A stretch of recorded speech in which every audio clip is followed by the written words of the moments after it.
Hello friends, இன்றைக்கி நம்ம 4 வகையான ஸ்நாக்ஸ் காம்போ தாங்க பார்க்க போகிறோம். ஃபஸ்ட்டு ரெசிபி பார்த்திங்கன்னா ஸ்வீட் ரெசிபி தாங்க. செட்டிநாடு ஸ்பெஷல் அல்வா மாதிரியான உட்காரா தாங்க ரெடி பண்ணியிருக்கேன். உட்கார டேஸ்ட் ரொம்பவே அட்டகாசமாக இருக்கும். நம்ம வீட்டில் ஒரு ஃபங்க்ஷன் டைம்லேயோ இல்லை நம்ம வீட்டில் கெஸ்ட்டு வரும்போது இந்த மாதிரி ரெசிபிலாம் நம்ம ட்ரை பண்ணலாம். அடுத்து பார்த்திங்கன்னா பாசிப்பருப்பு வச்சு இனிப்பு குழி பணியாரம் ரெடி பண்ணியிருக்கேன். இந்த இனிப்பு குழி பணியாரத்துக்கு தொட்டு சாப்பிட்ற மாதிரி நல்ல ஒரு காரசாரமான தக்காளி காரச்சட்டியும் ஷேர் பண்ணியிருக்கேங்க. இனிப்பு பணியாரத்துக்கும் காரச்சட்டிக்கும் டேஸ்ட் ரொம்பவே அட்டகாசமாக இருக்கும். அடுத்து பார்த்தீங்கன்னா செட்டிநாடு ஸ்பெஷல் பால் பணியாரம், அடுத்து கார பணியாரத்துக்கு தொட்டு சாப்பிட்ற மாதிரி ஒரு காரச்சட்டியும் ஷேர் பண்ணியிருக்கேன்.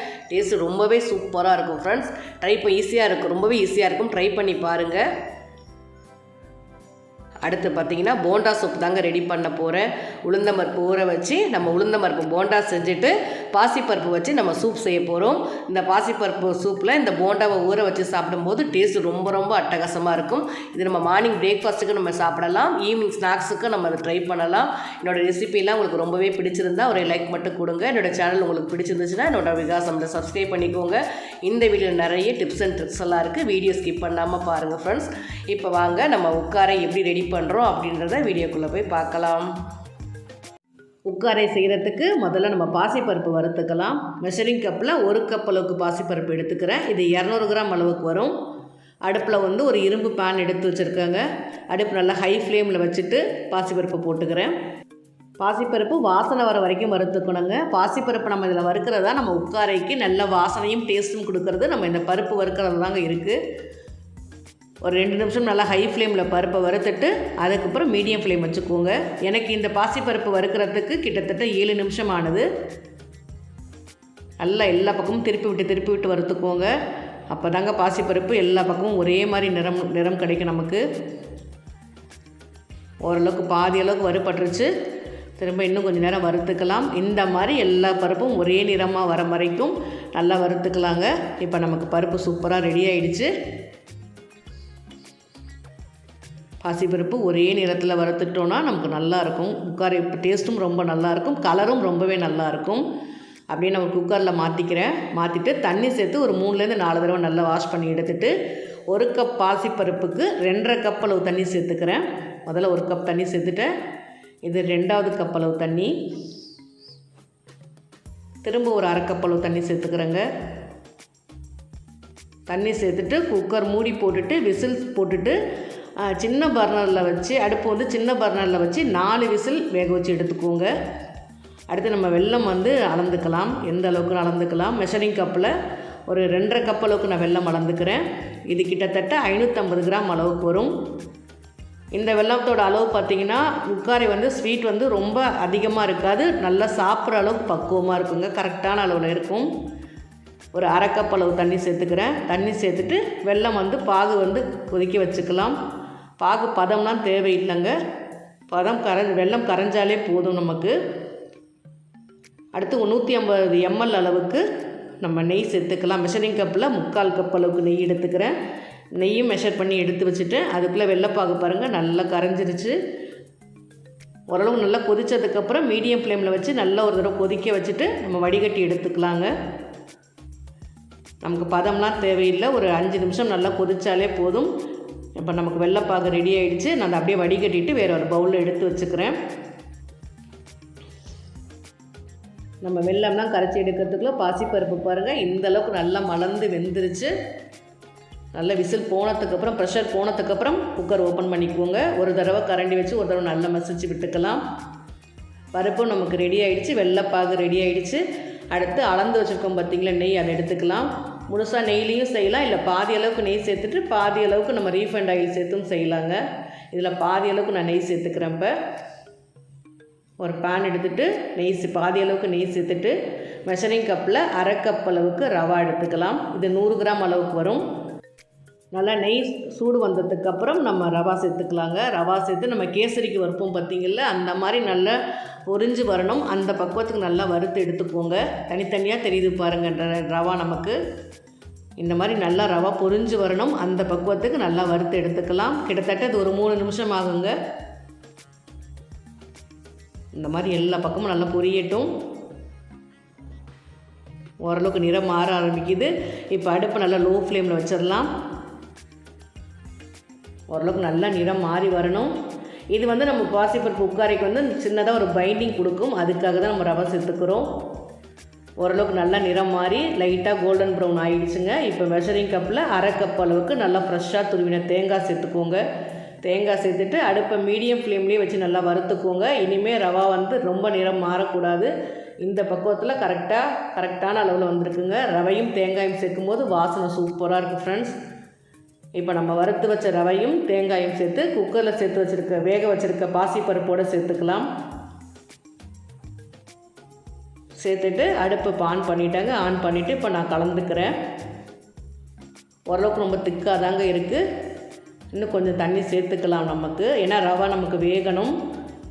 ஒரு தடவை நல்லா மிக்ஸ் பண்ணி விட்டுக்கிறேன். இப்போ மெஷரிங் கப்பில் ஒரு அரை கப் அளவு கொஞ்சம் வெதுவெதுப்பான தண்ணி சேர்த்துக்கலாம். தண்ணி சேர்த்துட்டு நல்லா மிக்ஸ் பண்ணிவிட்டு கலந்துக்கோங்க. இல்லைன்னா நீங்கள் பருப்பு வேக வைக்கும் போதே மெஷரிங் கப்பில் 3 கப் அளவு தண்ணியாக கூட நீங்கள் வேக வச்சுக்கலாம். அது அளவு ரொம்பவே கரெக்டாக இருக்கும். அடுப்பை மீடியம் ஃப்ளேமில் வச்சுட்டு பாசிப்பருப்பு, தேங்காய், ரவா எல்லாமே சேர்ந்து நல்லா ஒரு 5 நிமிஷம் நல்லா வேகட்டும். திரும்ப ஒரு 2 ஸ்பூன் அளவுக்கு நெய் சேர்த்துக்கலாம். நெய் சேர்த்து மிக்ஸ் பண்ணிக்கோங்க. கொஞ்சம் கொஞ்சமாக ஒரு 2 ஸ்பூனாக நெய் சேர்த்துக்கோங்க. அப்போ நமக்கு கொஞ்சம் கொஞ்சமாக நல்லா வெந்து வந்துடும். பாசிப்பருப்பும் ரவையும் சேர்ந்து நல்லா வெந்து வந்துடும். அடுத்து நமக்கு கரைச்சி வச்ச வெள்ளைப்பாகு எடுத்துகிட்டு அதையும் சேர்த்து கொஞ்சம் கொஞ்சமாக சேர்த்து மிக்ஸ் பண்ணிக்கோங்க. நல்லா மிக்ஸ் பண்ணி கலந்து விட்டுக்கோங்க. ஆனால் அடி பிடிக்காமல் கலந்துக்கோங்க, கட்டிகள் பிடிக்காமலும் கலந்துக்கோங்க. கொஞ்சம் கொஞ்சமாக வெள்ளைப்பாகு சேர்த்துக்கோங்க. திரும்ப மீதி இருக்கிற வெள்ளைப்பாகும் சேர்த்துக்கிறேன். சேர்த்துட்டு இந்த மாதிரி மிக்ஸ் பண்ணிக்கோங்க. இது பார்த்திங்கன்னா இனிப்பு வந்து நல்லா சாப்பிட்ற அளவுக்கு மைல்டாக இருக்குங்க. ரொம்ப அதிகமான இனிப்பு இருக்காது. நல்லா சாப்பிட்ற பக்குவத்துக்கு கரெக்டாக இருக்கும். அடி பிடிக்காமல் மட்டும் கலந்துக்கோங்க. அடி கனமான பாத்திரமாக இருக்கணும் தான் நான் குக்கரில் செய்கிறேன். திரும்ப ஒரு 2 ஸ்பூன் அளவுக்கு நெய் சேர்த்துக்கிறேன். உங்களுக்கு நெய் இந்த அளவுக்கு தேவையில்லைன்னா பாதி அளவுக்கு நெய் சேர்த்துட்டு பாதி அளவுக்கு ரீஃபைண்ட் ஆயில் சேர்த்து கூட நம்ம கலந்துக்கலாங்க. கொஞ்சம் கொஞ்சமாக நெய் சேர்த்து செய்யும்போது தான் நமக்கு பாசிப்பருப்பு நல்லா வெந்து வரும். நல்லா மீடியம் ஃப்ளேம்லேயே வச்சு நல்லா கலந்துக்கோங்க. நல்லா தலப்புலன்னு கொதிக்கும். கொஞ்சம் பக்கத்தில் தூரமாக நகர்ந்து நின்று இந்த மாதிரி கலந்துக்கோங்க. அடுப்பை நல்லா மீடியம் ஃப்ளேம்லேயே வச்சுக்கோங்க. எனக்கு இந்த உட்காரை ரெடி ஆகிறதுக்கு கிட்டத்தட்ட 15லேருந்து 20 நிமிஷம் ஆனதுங்க. நம்ம போட்ட நெய்யெல்லாம் மிதந்து மேலே வரணும். அந்த பக்குவத்துக்கு நமக்கு கலந்து வரணுங்க. இது நமக்கு உட்காரை சூப்பராக ரெடி ஆகிடுச்சு. இப்போ நல்லா வெந்து வந்துருச்சு பாருங்கள். நம்ம போட்ட நெய்யெல்லாம் மேலே மிதந்து வரணும். அந்த பக்குவத்துக்கு நல்லா வெந்து வந்துருச்சு பாருங்கள். அடுப்பு நல்லா நான் லோ ஃப்ளேமில் தாங்க வச்சுருக்கேன். ஒரு சின்ன பிஞ்ச் அளவுக்கு சால்ட்டு சேர்த்துக்கிறேன். நல்லா இனிப்பு டேஸ்ட் எடுத்து கொடுக்கும். இப்போ பாருங்கள், நம்ம கலரும் போது நமக்கு அல்வா மாதிரி நல்லா சுருண்டு வருது பாருங்கள். அந்த பக்குவத்துக்கு நல்லா கலந்துக்கோங்க. ஒரு 5 ஏலக்காய், ஒரு அரை ஸ்பூன் அளவுக்கு ஜீனி சேர்த்துட்டு ஏலக்காய் பொடி சேர்த்துக்கிறேன். சேர்த்து நல்லா கலந்து விட்டுக்கோங்க. அதுக்குள்ளே நம்ம முந்திரி பருப்பு தாளிச்சுக்கலாம். ஒரு மீதி இருக்கக்கூடிய நெய் சேர்த்துட்டு ஒரு 10 முந்திரி பருப்பு 2ஆக உடச்சி சேர்த்துக்கிறேன். முந்திரி பருப்புலாம் நம்மளுடைய விருப்பம் தாங்க, எந்த அளவுக்கு வேணுமோ நம்ம சேர்த்துக்கலாம். அடுப்பை நல்லா லோ ஃப்ளேம்லேயே வச்சு முந்திரி பருப்பு வறுத்துக்கோங்க. அப்போ தான் நமக்கு போட்டிருக்கக்கூடிய நெய் வாசனை அப்படியே இருக்கும். நம்ம உட்காரை ரெடி ஆகிடுச்சு. மேலே முந்திரி பருப்பும் நெய்யும் சேர்த்து நல்லா ஒரு தடவை கலந்துக்கிறேன் பாருங்கள். எந்த அளவுக்கு நல்லா அல்வா மாதிரி நல்லா பக்குவமாக உட்காரி சூப்பராக ரெடி ஆகிடுச்சு ஃப்ரெண்ட்ஸ். கட்டாயமாக ஒரு தடவை ட்ரை பண்ணி பாருங்கள். டேஸ்ட்டு ரொம்பவே நல்லா இருக்குது. இந்த மாதிரி நமக்கு நல்ல உருண்டு நல்லா அல்வா பதத்துக்கு வரணும் ஃப்ரெண்ட்ஸ். நமக்கு உட்காரி சூப்பராக ரெடி ஆகிடுச்சு. இப்போ நான் கரண்டியில் எடுத்து காமிக்கிறேன். உண்மையாகவே சொல்கிறேன் ஃப்ரெண்ட்ஸ், டேஸ்ட் ரொம்ப ரொம்ப சூப்பராக இருக்குது. நீங்கள் ட்ரை பண்ணி பார்த்துட்டு உங்கள் கமெண்ட்டை பதிவு பண்ணுங்கள். அவ்வளோதான், நமக்கு சுட சுட சூப்பரான உட்காரை ரெடி ஆகிடுச்சு. இது வந்து ஒரு 2லேருந்து 3 நாள் நம்ம வச்சு சாப்பிட்லாம். அந்தளவுக்கு நல்லாயிருக்கும். வாங்க இப்போ நம்ம டேஸ்ட் பண்ணி பார்க்கலாம். உட்காரை எப்படி இருக்குன்னு டேஸ்ட் பண்ணி பார்க்கலாம். நான் ஒரு பவுலில் எடுத்து வச்சு காமிக்கிறேன். நல்லா அல்வா மாதிரி அழகாக விண்டு சூப்பராக இருக்கும் ஃப்ரெண்ட்ஸ். நீங்கள் ட்ரை பண்ணி பார்த்துட்டு உங்கள் கமெண்ட்டை பதிவு பண்ணுங்கள். இப்போ நம்ம உட்காரை எப்படி இருக்குதுன்னு நம்ம டேஸ்ட் பண்ணி பார்க்கலாம். ரொம்ப ரொம்ப சாஃப்டாக இருக்குது. பாசிப்பருப்பு டேஸ்ட்டு, பாசிப்பருப்பு கூட நம்ம முழுசாக போட்டு தேங்காயோட சாப்பிடும்போது டேஸ்ட் ரொம்பவே அட்டகாசமாக இருக்குது. இப்போ நம்ம பாசிப்பருப்பு இனிப்பு குழி பணியாரம் தாங்க ரெடி பண்ண போகிறோம். பாசிப்பருப்பு இனிப்பு குழிப்பணியாரத்திற்கு முதல்ல நம்ம வந்து பாசிப்பருப்பு ஊற வச்சுக்கலாம். மெஷரிங் கப்பில் 1 கப் அளவு எடுத்துக்கிறேன். இது 200 கிராம் அளவுக்கு வரும். திரும்ப அரை கப் அளவுக்கு எடுத்துக்கிறேன். இது 100 கிராம் அளவுக்கு வரும். மொத்தத்துக்கு 300 கிராம் அளவுக்கு நான் பாசிப்பருப்பு எடுத்து ஊற வச்சுக்கிறேங்க. நல்லா தண்ணி சேர்த்துட்டு ஒரு 3லேருந்து 4 தடவை நல்லா அலம்பி எடுத்துக்கலாம். நமக்கு வந்து 2 மணி நேரம் நல்லாவே ஊறணுங்க. ஊறினா தான் நமக்கு பாசிப்பருப்பு பணியாரம் நல்லா சாஃப்டாக கிடைக்கும். நல்லா ஒரு 2லேருந்து 3 தடவை நல்லா வாஷ் பண்ணி எடுத்துட்டேன். நல்லா தண்ணி சேர்த்துட்டு ஒரு பிளேட் போட்டு மூடி வச்சிடலாம். ஒரு 2 மணி நேரம் கழித்து நம்ம திரும்ப பார்க்கலாம். ஊறிட்டு இருக்கட்டும். பணியாரம் செய்கிறதுக்கு நம்ம வந்து வெல்லம் அளந்து எடுத்துக்கலாங்க. மெஷரிங் கப்பில் 1 கப் அளவுக்கு, இது 200 கிராம் அளவுக்கு வரும். திரும்ப 1/4 கப் அளவு எடுத்துக்கிறேன். இது 50 கிராம் அளவுக்கு வரும். மொத்தத்துக்கு 250 கிராம் அளவுக்கு வெல்லம் எடுத்துக்கிறேங்க. நல்லா இடித்து அழுத்தி எடுத்துக்கோங்க. 1/4 கப் அளவுக்கு தண்ணி, 50 ml அளவுக்கு தண்ணி சேர்த்துக்கிறேன். தண்ணி சேர்த்துட்டு ஒரு 3லேருந்து 4 நிமிஷம் நல்லா ஹை ஃப்ளேமில் வச்சுக்கோங்க. நல்லா வெல்லம் நல்லா கரையட்டும். நம்ம பாகு ரெடி பண்ணிவிட்டு நம்ம பாசிப்பருப்புலாம் அரைக்க வேண்டியதாங்க. ஓரளவுக்கு வெல்லம் நல்லா கரைய ஆரம்பிச்சிருச்சு. கரைய ஆரம்பித்த உடனே அடுப்பை நல்லா மீடியம் ஃப்ளேமில் வச்சுக்கோங்க. மீடியம் ஃப்ளேமில் வச்சுட்டு திரும்ப ஒரு 3லேருந்து 4 நிமிஷம் நல்லாவே கொதிக்க வச்சு எடுத்துக்கோங்க. நமக்கு பாகு பதம் தேவையில்லை. ஆனால் வெள்ளைப்பாகு பார்த்திங்கன்னா கொஞ்சம் திக்காக இருக்கணும். திக்காக இருந்துச்சுன்னா நம்ம பணியாரம் செய்யும்போது நல்லா இனிப்பு டேஸ்ட் எடுத்து கொடுக்கும். இந்த மாதிரி இந்தளவு நல்லா திக்காக வர வரைக்கும் நம்ம நல்லாவே பாகு கொதிக்க வச்சுக்கலாம். எனக்கு இந்த பாகு கொதிக்கிறதுக்கு கிட்டத்தட்ட 7 நிமிஷம் ஆனதுங்க. இந்த அளவுக்கு பக்குவமாக வெள்ளைப்பாகு ரெடி ஆகிடுச்சு. இப்போ நம்ம அப்படியே வடிகட்டி எடுத்து வச்சிடலாம். இது ஆறிட்டு இருக்கட்டும். அதுக்குள்ளே நம்ம வந்து பாசிப்பருப்புலாம் அரைச்சி எடுத்துக்கலாங்க. நமக்கு 2 மணி நேரம் ஆயிடுச்சு. பாசிப்பருப்பு நல்லாவே ஊறி ரெடி ஆகிடுச்சு. திரும்ப ஒரு தடவை வாஷ் பண்ணி எடுத்துக்கிறேன். எடுத்துட்டு நல்லா தண்ணி இல்லாமல் நல்லா வடிகட்டி எடுத்துக்கோங்க. இந்த அளவுக்கு நல்லா ஊறி வந்திருக்கு பாருங்கள். எவ்வளோ நேரம் நம்ம ஊற வைக்கிறோமோ அந்த அளவுக்கு பணியாரம் நல்லாவே நமக்கு நல்லா சாஃப்டாக இருக்கும். நான் ஒரு 2 மணி நேரம் நல்லாவே ஊற வச்சு எடுத்துட்டேன். தண்ணி இல்லாமல், கொஞ்சம் கூட தண்ணி இல்லாமல் நல்லா வடிகட்டி எடுத்து வச்சுக்கோங்க. எடுத்து வச்சுட்டு ஒரு மிக்ஸி ஜார் எடுத்துக்கலாம். எல்லா பாசிப்பருப்பையும் சேர்த்துக்கிறேங்க. ஒரே பேட்சாகவே அரைச்சிக்க போகிறேன். ஒரு 3 நிமிஷம் தாங்க நமக்கு டக்குன்னு பாசிப்பருப்பு நல்லாவே அரைப்பட்டுடும். மெஷரிங் கப்பில் 1 கப் அளவு தண்ணி எடுத்துக்கிறேன். அதில் அரை கப் அளவு மட்டும் தண்ணி சேர்த்துக்கிறேங்க. பாதி அளவு தண்ணி சேர்த்துட்டு மீதி அரை கப் அளவு தண்ணி அப்படியே இருக்கட்டும். நாங்கள் பாசிப்பருப்பு அரைக்கிறதுக்கு அரை கப் அளவு தண்ணி கரெக்டாக இருக்குங்க. லைட்டாக சின்னதாக திருன்னு அரைச்சி எடுத்தால் போதும். ரொம்ப நைஸாக இருக்க வேண்டாம். அரை கப் அளவு தண்ணி சேர்த்து நல்ல ஒரு திக்கான பதத்துக்கு அரைச்சி எடுத்தாச்சு. அடுத்து அரிசி மாவு பார்த்திங்கன்னா 300 கிராம் பருப்புக்கு பார்த்திங்கன்னா 3 டேபிள் ஸ்பூன் அளவுக்கு நயம் அரிசி மாவு சேர்த்துக்கிறேன். அரிசி மாவு சேர்த்துட்டு நம்ம கரைச்சி வச்ச வெள்ளைப்பாகு சேர்த்துக்கலாம். நல்லா கொதிக்க வச்சு எடுத்து வச்சுருக்கோம் பார்த்திங்களா, அதை சேர்த்துக்கலாம்.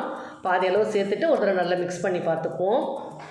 நமக்கு பணியாரத்துக்கு மாவு பார்த்திங்கன்னா நல்லா திக்காக தாங்க இருக்கணும். ரொம்ப தண்ணி ஆகிடுச்சுன்னா பணியாரம் நம்ம திருப்பி போடும்போது ரொம்பவே கஷ்டமாக இருக்கும்.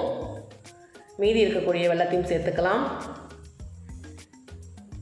கரெக்டாக இருக்குங்க. எல்லா பாகுமே நான் சேர்த்துட்டு நல்லா ஒரு தடவை நல்லா அழுத்தி மிக்ஸ் பண்ணிக்கோங்க. இந்தளவு நல்லா திக்னஸ் இருக்கணும். அடுத்து பார்த்திங்கன்னா ஒரு 1/4 டீஸ்பூன் அளவுக்கு டேபிள் சால்ட்டு சேர்த்துக்கிறேன். 1 டீஸ்பூன் அளவுக்கு ஏலக்காய் தூள் சேர்த்துக்கிறேன். உப்பு சேர்க்கும் போது நமக்கு இனிப்பு பணியாரம் நல்ல டேஸ்ட் எடுத்து கொடுக்கும். நல்லா ஒரு தடவை நல்லா மிக்ஸ் பண்ணியாச்சு. அடுத்து பார்த்திங்கன்னா அடுப்பில் ஒரு பேன் எடுத்து வச்சுக்கிறேங்க. வச்சுட்டு இதில் பார்த்திங்கன்னா 1 டேபிள் ஸ்பூன் அளவுக்கு நெய் சேர்த்துக்கிறேன். இந்த மாதிரி நெய் சேர்த்துட்டு முந்திரி பருப்பு, தேங்காய் எல்லாம் நம்ம வதக்கி நம்ம பணியாரம் மாவோட சேர்த்து நம்ம இனிப்பு குழி பணியாரம் செஞ்சு பாருங்கள். டேஸ்ட்டு ரொம்பவே சூப்பராக இருக்கும். அடுப்பு நல்லா லோ ஃப்ளேமில் வச்சுட்டு முந்திரி பருப்பு சின்ன சின்னதாக உடச்சி சேர்த்துக்கிறேங்க. நமக்கு எந்த அளவுக்கு முந்திரி பருப்பு வேணுமோ அந்த அளவுக்கு சேர்த்துக்கலாம். நம்ம பணியாரத்துக்கு கூட இந்த மாதிரி முந்திரி பருப்போட நம்ம கடிச்சு சாப்பிடும்போது டேஸ்ட்டு ரொம்ப நல்லாயிருக்கும். அடுத்து பார்த்திங்கன்னா மெஷரிங் கப்பில் 1/4 கப் அளவுக்கு நல்லா ஃப்ரெஷ்ஷாக துருவின தேங்காய் சேர்த்துக்கிறேன். தேங்காய் சேர்த்துட்டு தேங்காயோட லைட்டாக பச்சை வாசனை போகிற வரைக்கும் நல்லா வதக்கிக்கலாம். இந்த மாதிரி முந்திரி பருப்பு, தேங்காய் எல்லாமே நம்ம வதக்கிட்டு பணியாரம் செய்யும்போது நமக்கு வந்து பணியாரம் அந்தளவுக்கு சீக்கிரமாக கெட்டு போகாதுங்க. அடுத்த நாள் வரைக்கும் கூட நம்ம வச்சு சாப்பிடலாம். அந்தளவுக்கு நல்லாயிருக்கும். தேங்காய் லைட்டாக நல்லா வாசனை வர ஆரம்பிச்சிருச்சு.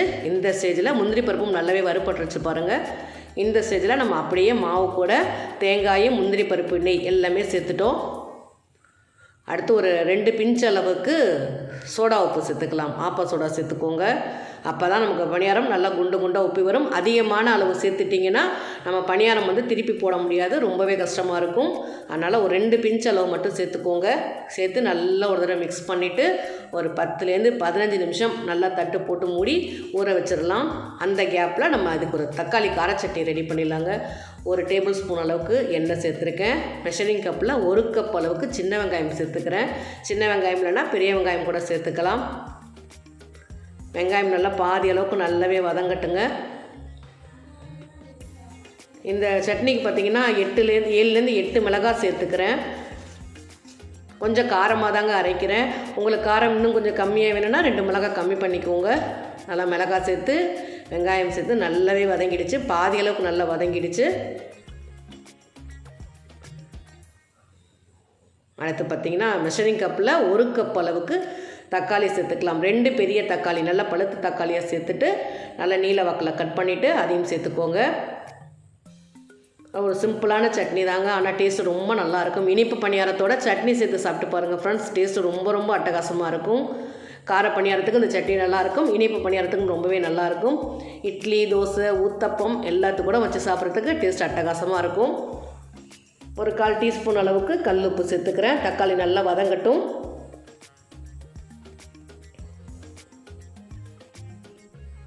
நல்லா வெங்காயம் தக்காளி நல்லா உரம் தெரியக்கூடாதுங்க, அந்தளவுக்கு நல்லா தக்காளி நல்லாவே வதங்கணும். 2 கொத்து கருவேப்பிலை சேர்த்துக்கலாம். கருவேப்பிலையும் சேர்த்து நல்லா வதக்கிக்கலாம்.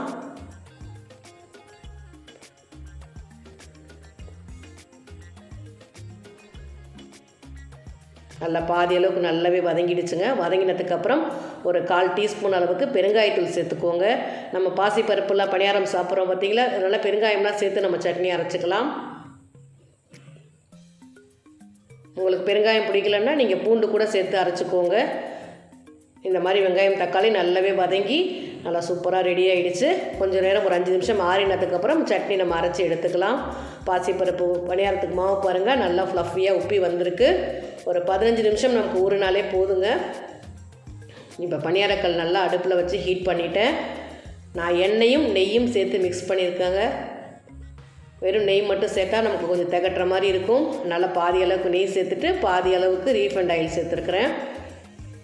இப்போ வந்து ஒரு சின்ன டம்ளர் எடுத்துக்கோங்க. டீ குடிக்கிற டம்ளர் அளவு இருக்குது பார்த்தீங்களா, அது எடுத்துக்கோங்க. இந்த மாதிரி நம்ம டம்ளரில் பணியாரம் ஊற்றும் போது நல்லா குண்டு குண்டாக அழகாக வரும். அடுப்பு நல்லா லோ ஃப்ளேமில் இருக்கணும். எல்லா பக்கமும் சுற்றி விட்டுக்கலாம். மாவு முதல்ல விட்டுக்கலாம். நடுவில் நம்ம மாவு போட்டோன்னா நமக்கு டக்குன்னு நிறம் மாறி வந்துடும். அதனால் நான் எல்லா பக்கமும் போட்டுட்டு கடைசியாக நடுவில் பணியாரம் மாவு ஊற்றிக்கோங்க. நல்லா எண்ணெயும் மேலையும் சேர்ந்து நல்லாவே பொரிஞ்சு வரட்டும். பாருங்கள் அழகாக நல்லா பட்டாக சூப்பராக எடுக்க வரும். இந்த பக்குவத்தில் மாவு அரைச்சி ரெடி பண்ணிவிட்டு பணியாரம் செஞ்சு பாருங்கள் ஃப்ரெண்ட்ஸ், டேஸ்ட்டு ரொம்பவே நல்லாயிருக்கு. எல்லா பக்கமும் நல்லா திருப்பி விட்டு அடுப்பு நல்லா லோ ஃப்ளேம்லேயே வச்சு நல்லா வேக வச்சுக்கோங்க. நல்லா அந்தளவுக்கு நல்லா நிறம் மாறி வரணும். அப்போ தான் மாவு பார்த்திங்கன்னா உள்ளுக்குள்ளே நல்லா வெந்து வரும். 2 பக்கமும் நல்லா திருப்பி விட்டு வேக வச்சுக்கோங்க. நமக்கு சூப்பராக பாசிப்பருப்பு இனிப்பு குழி பணியாரம் அட்டகாசமாக ரெடி ஆகிடுச்சு. அப்படியே நம்ம எடுத்துகிட்டு ஒரு பிளேட்டில் எடுத்து வச்சுக்கலாம். இனிப்புலாம் ரொம்பவே கரெக்டாக இருக்குது ஃப்ரெண்ட்ஸ். அடுத்து பார்த்திங்கன்னா நான் கரண்டியில் போட்டு ஊற்றி காமிக்கிறேன். ஓரளவுக்கு லைட்டாக ஹீட் இருந்தால் போதும். அதிகமான ஹீட் வச்சிங்கன்னா மேல் மாவு பார்த்திங்கன்னா டக்குன்னு தேஞ்சு போயிடும். நல்லா அடுப்பு நல்லா லோ ஃப்ளேமில் வச்சுட்டு எண்ணெயும் நெய்யும் சேர்த்துட்டு திரும்ப வந்து மாவு போட்டுக்கோங்க. நல்லா ஃப்ளஃபியாக உப்பி வரும். எல்லா குழிகளையும் மாவு ஊற்றிக்கலாம். நல்லா நிதானமாக வேகட்டுங்க. வெந்ததுக்கப்புறம் திருப்பி விடுங்க. நல்லா அழகாக அழகாக திருப்பி விடலாம். ரொம்பவே பர்ஃபெக்டாக வரும். இந்த மாதிரி நீங்களும் ட்ரை பண்ணி பார்த்துட்டு உங்கள் கமெண்ட்டை பதிவு பண்ணுங்கள் ஃப்ரெண்ட்ஸ். நல்லா எண்ணெயிலும் நெய்யும் வேகும்போது நம்ம பணியாரம் பாருங்கள் நல்லா குண்டாக பந்தாக அழகாக வந்திருக்கு பாருங்கள். இந்த மாதிரி நல்ல உருண்டை ஷேப்பில் வரும். இந்த மாதிரி எல்லா பக்கமும் நல்லா திருப்பி விட்டு லைட்டாக எண்ணெயோ நெய்யோ சேர்த்து வேக வச்சு எடுக்கும்போது இன்றைக்கி நம்ம செய்கிற பணியாரம் கூட நாளைக்கு வரைக்கும் நம்ம வச்சு சாப்பிட்லாங்க. கெட்டு போகவே போகாது. ரொம்பவே நல்லா இருக்குது. நீங்கள் ட்ரை பண்ணி பாருங்கள். இந்த மாதிரி நல்லா குண்டான பந்தான நல்ல ஒரு ஹெல்த்தியான இனிப்பு குழி பணியாரம் அட்டகாசமாக ரெடி ஆகிடுச்சு. நல்ல சுட நல்லா வாசனை, பாசிப்பருப்பு வாசனை நல்லா கம்மன்னு அட்டகாசமாக இருக்குங்க. எல்லா பணியாரமும் நான் செஞ்சு எடுத்துட்டேன். எனக்கு மொத்தத்துக்கு இந்த 300 கிராம் பருப்புக்கு பார்த்திங்கன்னா 48 குழி பணியாரம் வந்ததுங்க. சட்னி பார்த்திங்கன்னா மெஷரிங் கப்பில் 1/2 கப் அளவு தண்ணி சேர்த்துட்டு தேவையான அளவுக்கு உப்பு சேர்த்துட்டு நான் அரைச்சி எடுத்துட்டேன். கடுகு உளுந்தம் பருப்பு கருவேப்பிலை போட்டு தாளிப்பும் கொடுத்துட்டாங்க. வாங்க இப்போ நம்ம பணியாரத்தோட சட்னி சேர்த்து சாப்பிட்டு பார்க்கலாம். வெறும் பணியாரம் சாப்பிட்றத விட இந்த மாதிரி ஒரு சின்னதாக ஒரு கார சட்னியோட சேர்த்து சாப்பிட்டு பாருங்கள் ஃப்ரெண்ட்ஸ். இன்னும் 2 பணியாரம் எக்ஸ்ட்ராவே சாப்பிட்லாம், அந்தளவுக்கு நல்லாயிருக்கும். நல்ல ஒரு பாசிப்பருப்பு வாசனை, நல்லா சாஃப்டாக பஞ்சு மாதிரி நல்லா சாஃப்டாக இருக்குது. நல்ல ஒரு காரசாரமான தக்காளி சட்னியோட சேர்த்து சாப்பிடும்போது இன்னும் எக்ஸ்ட்ராவே இன்னொரு 2 பணியாரம் எக்ஸ்ட்ராவே சாப்பிட்லாம், அந்தளவுக்கு நல்லாயிருக்கு ஃப்ரெண்ட்ஸ். இப்போ நம்ம செட்டிநாடு ஸ்பெஷல் பால் பணியாரம், கார பணியாரம், கார சட்னி எல்லாமே ரெடி பண்ண போகிறோம். பால் பணியாரம் செய்கிறதுக்கு முதல்ல நம்ம பார்த்திங்கன்னா அரிசியும் உளுந்தும் ஊற வச்சுக்கலாம். இன்றைக்கி நான் பார்த்திங்கன்னா மாவு பச்சரிசி எடுத்துருக்கிறேன். இது மெஷரிங் கப்பில் 1 கப் அளவுக்கு முதல்ல அளந்துக்கலாம். இது 200 கிராம் அளவுக்கு வரும். 1 கப் அளவுக்கு மாவு பச்சரிசி, திரும்ப இன்னொரு கப் அளவு அளந்துக்கிறேன். நம்ம இன்றைக்கி 2 வகையான பணியாரம் செய்ய போகிறோம், அதனால் 2 கப் அளவுக்கு நான் அரிசி அளந்துக்கிறேங்க. 1 கப் அரிசிக்கு பார்த்திங்கன்னா 1/2 கப் அளவுக்கு உளுந்து சரியாக இருக்கும். 2 கப் அரிசி எடுக்கிறதுனால 1 கப் அளவுக்கு உருட்டு உளுந்தம் பருப்பு எடுத்துக்கிறேன். இது 200 கிராம் அளவுக்கு வரும். நல்லா தண்ணி சேர்த்துட்டு 2லேருந்து 3 தடவை நல்லா வாஷ் பண்ணி எடுத்துகிட்டு வந்துட்டாங்க. திரும்ப தண்ணி சேர்த்துட்டு நம்ம அப்படியே ஊற வச்சிடலாம். கிட்டத்தட்ட ஒரு 2.5 மணி நேரம் நமக்கு நல்லாவே அரிசி உளுந்தும் நல்லா ஊறட்டும். 2.5 மணி நேரம் கழித்து நம்ம பார்க்கலாங்க.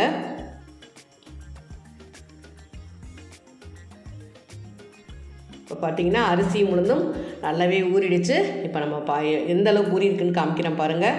2.5லேருந்து 3 மணி நேரம் நல்லா தாராளமாக ஊறலாங்க. ஊறுனுச்சுன்னா நமக்கு பார்த்திங்கன்னா பணியாரம் நல்லா ஃப்ளஃபியாக சூப்பராக சாஃப்டாக வரும்.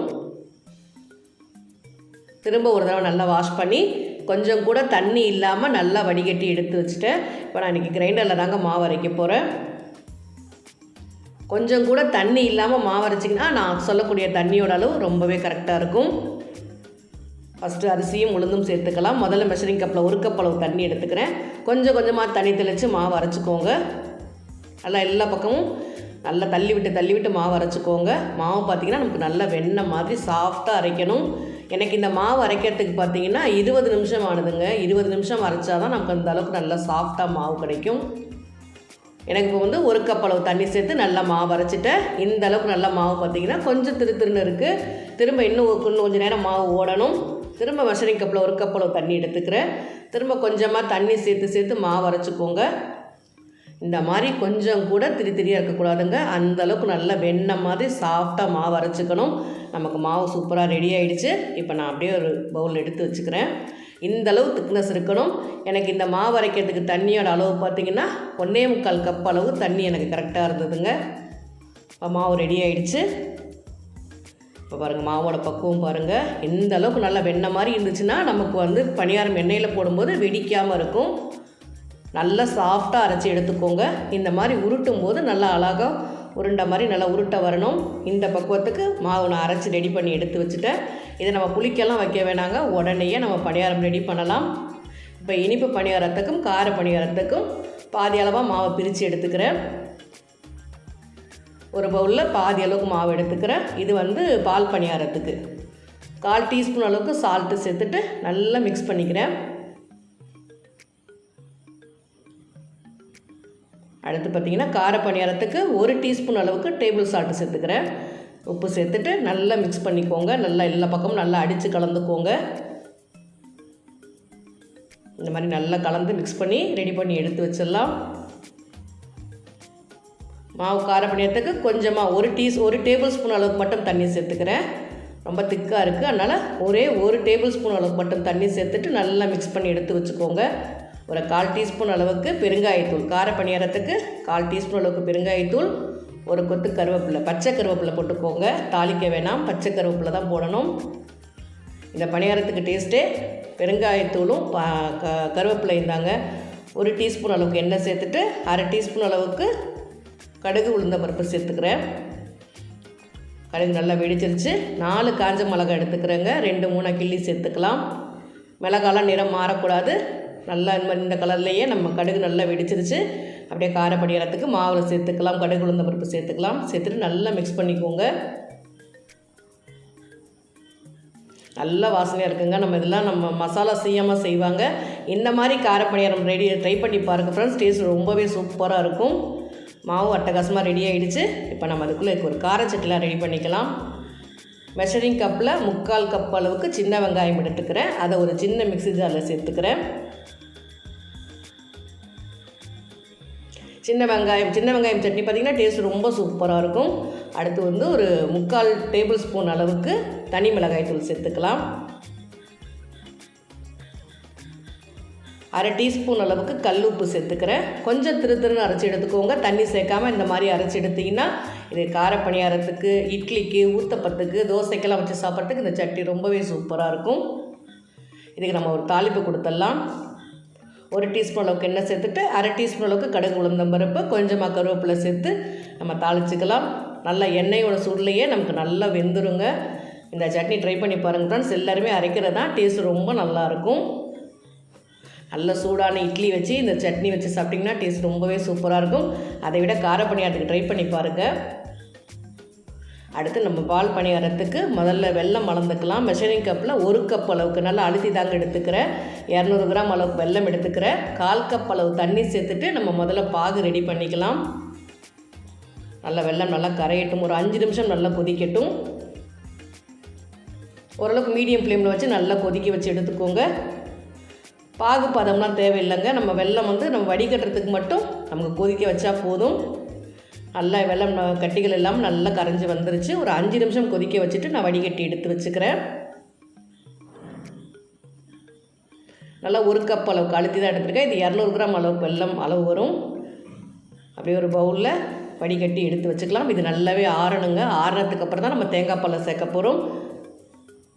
அடுத்து நல்லா ஃப்ரெஷ்ஷாக துருவின தேங்காய் பார்த்திங்கன்னா மெஷரிங் கப்பில் 1.25 கப் அளவுக்கு எடுத்துக்கிறேன். நல்ல ஒரு பெரிய தேங்காய் தாங்க எடுத்துக்கிறேன். இதுக்கு தண்ணியோட அளவு பார்த்திங்கன்னா முதல்ல 1 கப் அளவு தண்ணி சேர்த்துட்டு பெப்பர் மோடில் வச்சு அரைச்சிக்கோங்க. அரைச்சிங்கன்னா நமக்கு தேங்காய் ரொம்ப அரைப்படாது. ஆனால் பால் நமக்கு ஃபுல்லாக கம்ப்ளீட்டாக வந்துடும்.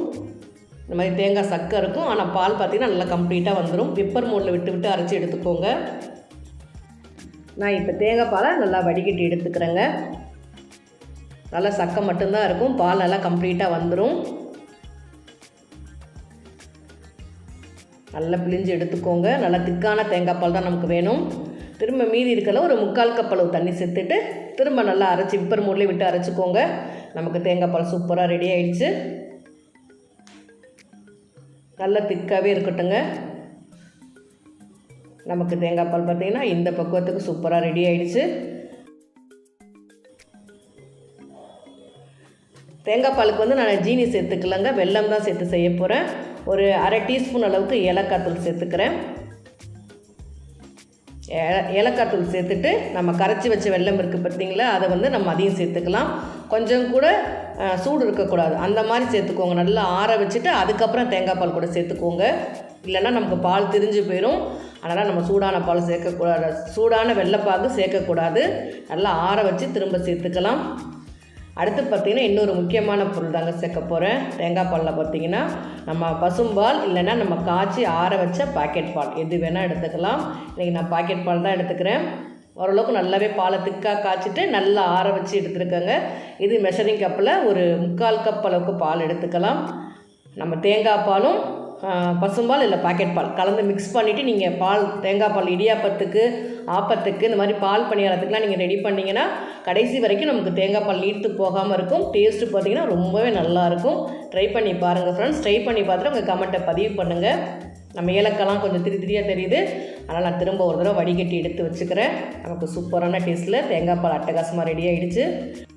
அடுத்து பார்த்திங்கன்னா நம்ம பணியாரம் பொரிக்கிறதுக்கு எண்ணெய் ஹீட் பண்ணிக்கலாம். எண்ணெய் நல்லா ஹீட்டாக இருக்கணும். இப்போ நம்ம வடையெல்லாம் பொரிப்போம் பார்த்திங்களா, அந்தளவுக்கு நமக்கு ஹீட் இருக்கணும்.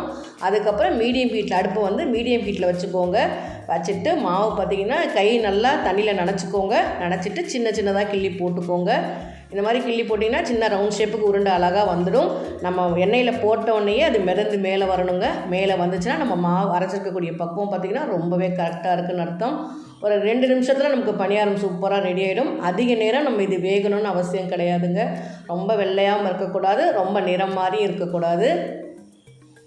இந்த மாதிரி இந்த நிறத்துக்கு பொரித்து எடுத்துக்கோங்க. இந்த மாதிரி இருந்ததுன்னா நம்ம தேங்காய் பாலில் வந்து பணியாரம் கரைஞ்சி போகாது, நமக்கு அப்படியே கரெக்டாக சாப்பிட்ற அளவுக்கு பக்குவமாக கரெக்டாக இருக்கும். இதே மாதிரி நான் எல்லா பணியாரமும் நான் பொரித்து எடுத்துக்கிறேன். ஒன்று பாருங்கள், நான் உடச்சி காமிக்கிறேன் எப்படி இருக்குன்னு.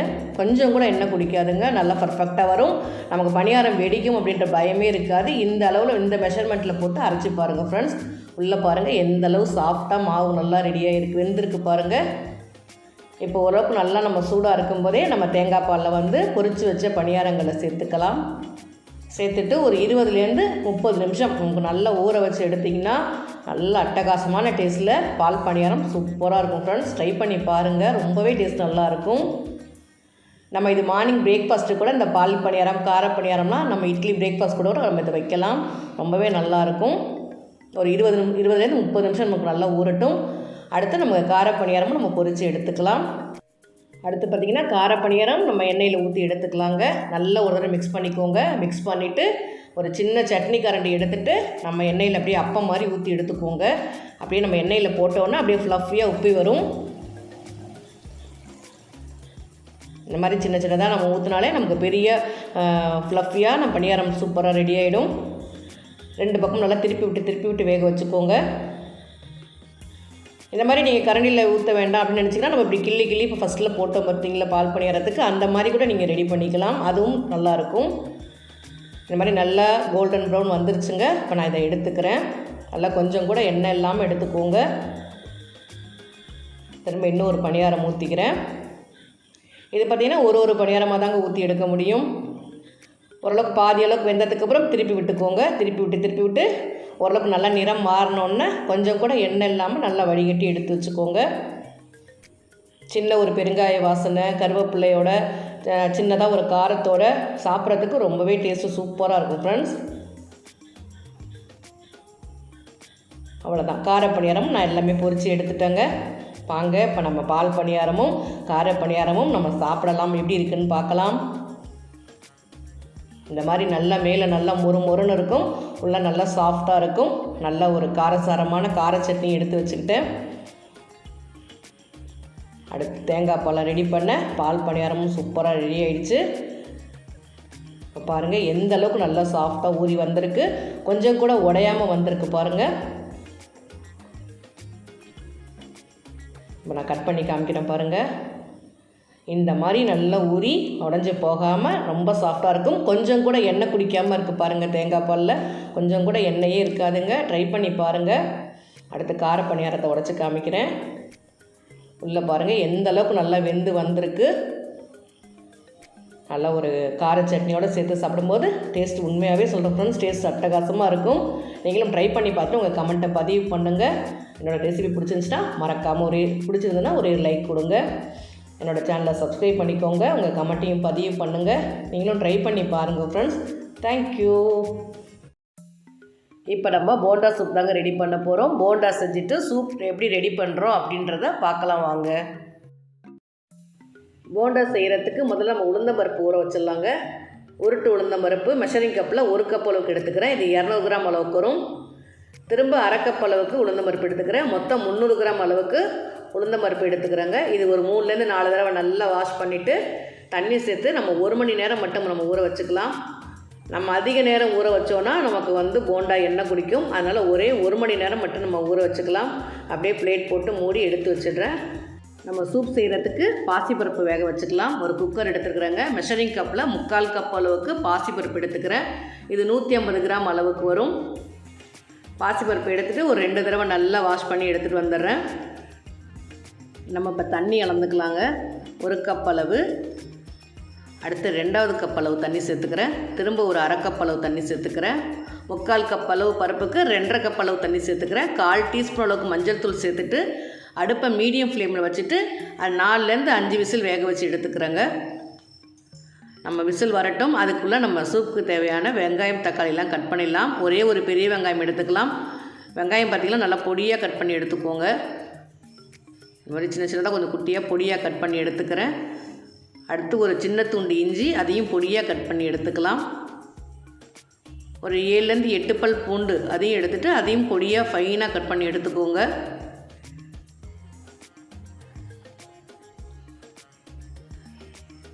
அடுத்து நம்ம போண்டா செய்கிறதுக்கு தேங்காய் வேணும்.